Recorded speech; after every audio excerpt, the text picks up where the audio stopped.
வணக்கம். இன்னைக்கு online tailoring class என்ன பார்க்க போறோம் அப்படினா சுடிதார் ஃபிட்டிங் டிப்ஸ் தான் பார்க்க போறோம். நிறைய பேருக்கு சுடிதார் போடும்போது அந்த செஸ்ட் ஏரியா ஷார்ப்பா இல்லாம ஸ்ட்ரெயிட்டா இருக்கிற மாதிரி இருக்கு அப்படினு சொல்லி நிறைய பேர் சொல்லியிருந்தீங்க. சோ அதை எப்படி ஷேப்பா கொண்டு வரது, எப்படி கட்டிங்ல பண்ணலாம் அப்படிங்கறத இந்த வீடியோல பார்க்க போறோம். வீடியோவை முழுசா பாருங்க. அதுக்கு முன்னாடி நம்ம சேனலை சப்ஸ்கிரைப் பண்ணாதவங்க சப்ஸ்கிரைப் பண்ணிருங்க. வாங்க வீடியோக்குள்ள போகலாம்.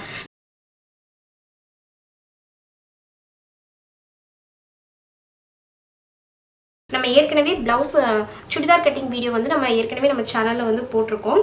நிறைய பேர் கேட்டிருந்தாங்க, ஆர்ம் ஹோல் பார்ட் இருக்குல்ல அந்த இடத்துல நம்ம செஸ்ட் ஏரியா அளக்கணுமா, இல்ல பஸ்ட் ரவுண்ட் இருக்குல்ல அந்த இடத்துல செஸ்ட் ஏரியா அளந்து நம்ம எதை வச்சு நம்ம சுடிதாரோட அளவு போடணும் அப்படின்னு சொல்லி நிறைய பேர் கேட்டிருந்தீங்க. நம்ம மார்பு சுற்றளவு, அதாவது நம்ம ஆர்ம் ஹோல் முடியக்கூடிய இடம் இருக்குல்ல அதுதான் நம்ம மார்பு சுற்றளவுன்னு சொல்லி எடுத்தோம் அப்படின்னா கொஞ்சம் லீனா இருக்கிறவங்களுக்கு அப்படின்னா அது ரொம்ப அந்த அளவுக்கு அவங்களுக்கு தெரியாது. ஆனால் கொஞ்சம் செஸ்ட் ஏரியா அதிகமாக இருக்கிறவங்களுக்கு என்ன வரும் அப்படின்னா இந்த மார்பு சுற்றளவு அளவு வச்சு போடும்போது அவங்களுக்கு செஸ்ட் ஏரியா ரொம்ப ஸ்ட்ரெயிட்டாக தெரியும். அதாவது ஷேப்பே இல்லாத மாதிரி அவங்களுக்கு தெரியும். ரொம்ப ஃப்ளாட்டாக தெரிகிற மாதிரி இருக்கும்.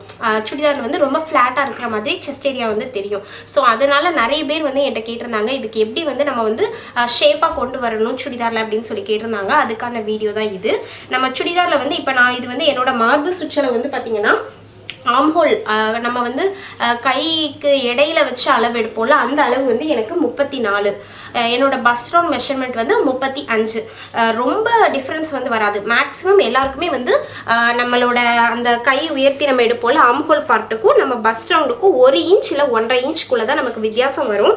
ஆனாலும் நம்ம இந்த மாதிரி நீங்கள் வளைவு கொடுக்கும்போது உங்களுக்கு அந்த இடம் ஃப்ளாட்டாக காமிக்கும், ரொம்ப ஃப்ளாட்டாக காமிக்கும். அதுக்கு என்ன செய்யலாம் அப்படின்னா உங்களுக்கு ஷேப்பாக கொண்டு வரணும் அப்படின்னா இது நார்மலாக உள்ளதுக்கு நான் வரைஞ்சி காமிக்கிறேன். கரெக்டாக உங்கள் ஷோல்டர் பாயிண்ட்ல இருந்து உங்கள் பஸ்ட் பாயிண்ட் எங்கே வருதுங்கிறத மட்டும் நீங்கள் டேப்பை வச்சு மெஷர் பண்ணிக்கோங்க. ஸோ இப்போ எனக்கு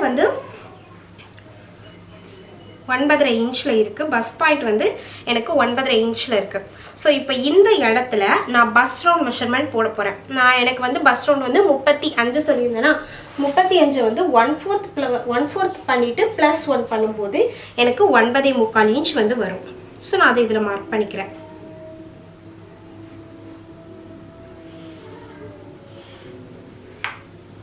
(9.25 இன்ச்) ப்ளஸ் நம்ம சீம் அலவன்ஸ் தையலுக்கு எவ்வளோ விட்டுருக்கோமோ அது. நீங்கள் பார்த்தீங்கன்னாலே தெரியும் இது நம்ம நார்மலாக வரைஞ்சிருக்கக்கூடிய ஷேப்பு. மார்பு சுற்றளவு எனக்கு 34. 34 1/4 பண்ணிவிட்டு +1 பண்ணும்போது எனக்கு இது 9.5 இன்ச் வந்தது. ஆனால் எனக்கு இந்த பஸ் பாயிண்ட் பக்கத்தில் எனக்கு 9.25 இன்ச் தேவைப்படுது. அப்போ ஒரு 1/4 இன்ச் தான் கம்மியாக இருக்குது. இருந்தாலும் நம்ம அந்த ஷேப்பை இப்படி கொண்டு வரும்போது உங்களுக்கு அதனால தான் செஸ்ட் ஏரியா ஃப்ளாட்டாக சுடிதார் போடும்போது தெரியுது. ஸோ அதனால் என்ன பண்ணணும்னா உங்கள் பாயிண்ட், உங்களோட பஸ் பாயிண்ட் எங்கே இருக்குங்கிறத மார்க் பண்ணிவிட்டு அந்த பஸ் ரவுண்டோட மெஷர்மெண்ட்டை 1/4 பண்ணிவிட்டு +1 பண்ணும்போது இப்போ நீங்கள் இதை எப்படி மார்க் பண்ணணும்னா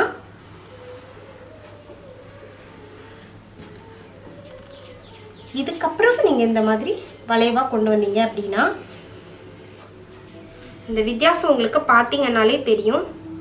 இந்த இடம் நமக்கு கொஞ்சம் ஸ்பேஸ் அதிகமாக கிடைக்கும்போது ஒரு 1/4 இன்ச் தான் நமக்கு தள்ளி வந்திருக்கு.